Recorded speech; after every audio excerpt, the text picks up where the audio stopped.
Auschwitz-Birkenau was the largest extermination center created by the Nazis. It has become the symbol of the Holocaust and of willful, radical evil in our time. The album you will see presented here is known as the Auschwitz album, and it is the only surviving visual evidence of the process of mass murder at Auschwitz-Birkenau. The album is unique. There is not a similar album of its kind in the entire world.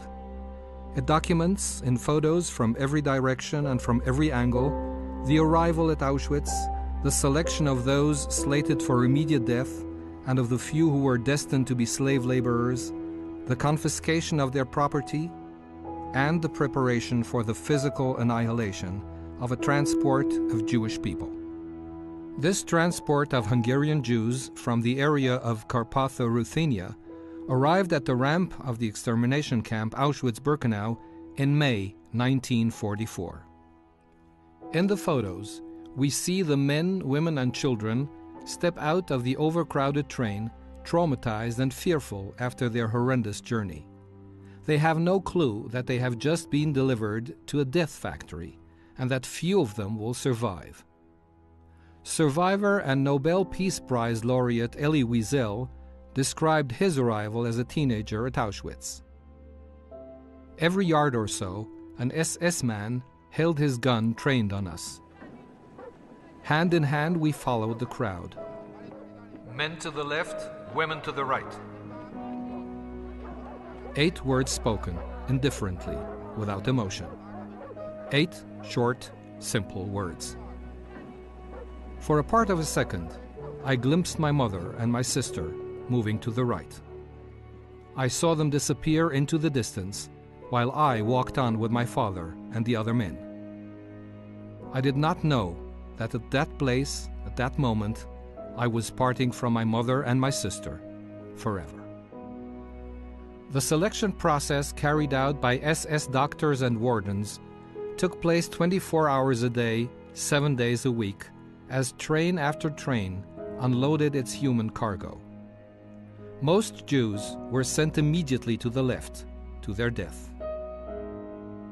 The undressing rooms of the gas chambers were not sufficient for the masses of Hungarian Jews who arrived daily in the summer of 1944.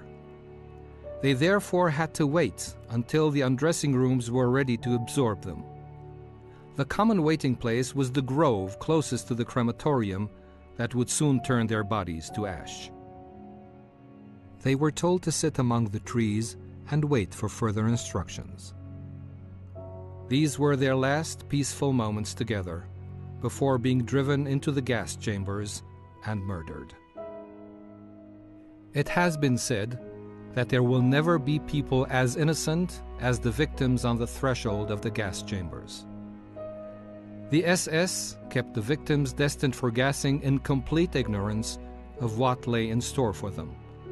They were told that before being placed in the camp, they had to be disinfected and washed. They would soon discover that what they had assumed were the shower areas were actually hermetically sealed gas chambers. A minority of Jews was selected for forced labor. Their personal belongings were confiscated, their hair was shaved, and a registration number was tattooed on their left arm. In the words of survivor and author Primo Levi, "For the first time we became aware that our language lacks words to express this offense, the demolition of a man. It is not possible to sink lower than this.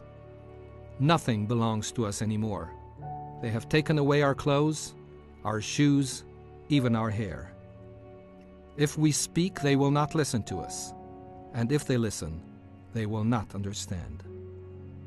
They will even take away our name, and if we want to keep it, we will have to find in ourselves the strength to do so."